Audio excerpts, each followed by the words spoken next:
Ron was wearing a pair of navy blue tracksuit trousers and a t-shirt in the same colour. Across his ample chest, 4 big, bold, white letters spelled out CWRW.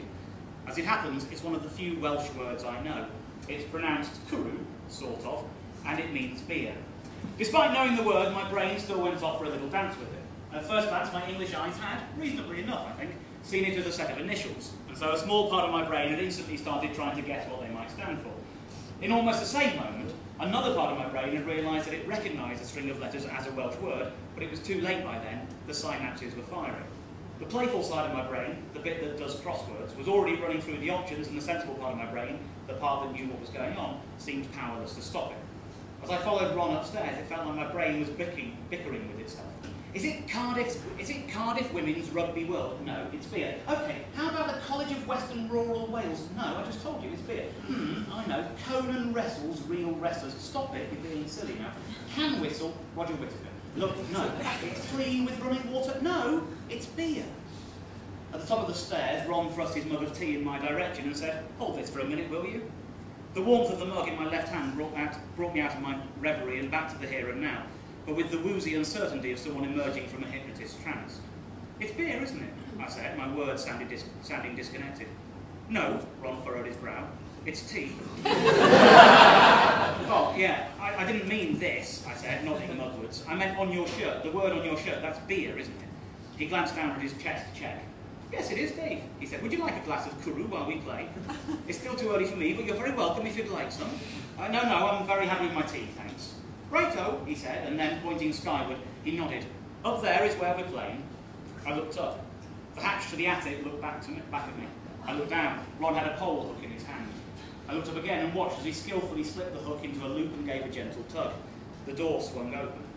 Ron then jabbed the end of the long pole into the black hole above our heads, a few times as if fighting off the attic elves, but eventually he found the contact he was fishing for, and with a jerky 1-2 he gave it a tug. A set of aluminium steps unfolded their way down to the landing with an impressive ksh. Blimey. To get into my loft at home, I have to use a rickety old stepladder that lives in the spare room. Standing on the top step puts my head and shoulders into the attic space, and I can heave myself up from there. This was no ladder, this was a sturdy staircase. It was equally beautiful. "Good, isn't it?" said Ron with pride. "Come on up," and up he went, "into the mothership." I followed, taking the gentle gradient with no hands. Well, I was carrying 2 mugs of tea. "I've got staircase envy, Ron," I said. "I want some of these." "They're very swish," he said. "I'll give you that." He enjoyed saying the word swish, and I enjoyed hearing it too. And he was right. They were swish. They were swishing excellent. Safely up the ladder, I looked round the attic. A proper floor had been laid and there was carpet down, but apart from that, it looked pretty much as I would expect any other attic to look. There were cardboard boxes stacked up one on top of the other, and a pair of old curtains had tumbled out of a burst bin bag. There were a couple of battered suitcases and a bent and twisted plastic Christmas tree. "This is the good bit," said Ron with a twinkle in his eye.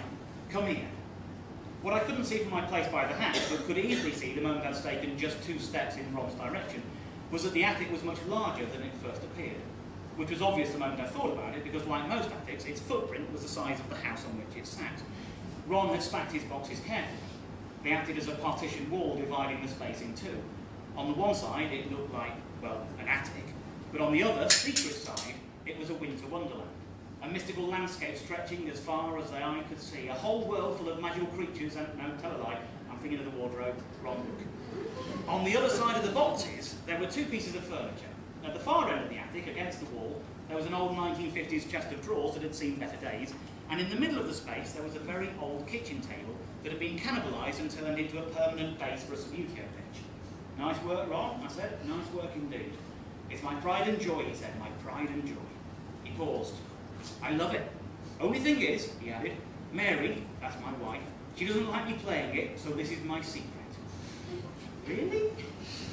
It seemed hard to believe. "I only play it when she's out," he said. "She's got bad hips, as Mary. She never comes in the attic." Mind you, she never did. The attic is a man's place, isn't it? Like a shed. Do you have a shed, Dave? Or an attic? "Just an attic." "And does your wife go in the attic?" No," I said. "I mean, she's not my wife yet, but she's going to be, and no. I don't think she's ever been in the attic. But if we had a swish staircase like yours, I bet she would." Ron peered sceptically over the top of his spectacles at me. "Really?" Yeah, I mean, I came up those stairs, no hands. I doubt it, Dave, I really do. I think you'll find the attic is all yours. That's why I had to ask you not to come till after 1:30. Mary leaves for work at 1, see? I see, I said, but I didn't really see. I stared at the Subbuteo shrine in awe. It was wonderful. Why would anyone want to keep it a secret? Ron must have sensed that the question was on my mind because he answered it of his own accord. She'd hate it, Dave. She'd absolutely hate it. She's a serious sort, is Mary. I love her to bits, but she doesn't go in for fun, bless her. He reached out his hand and I passed him his mug. Now, come on, he slurped noisily with his tea. Let's have ourselves a game.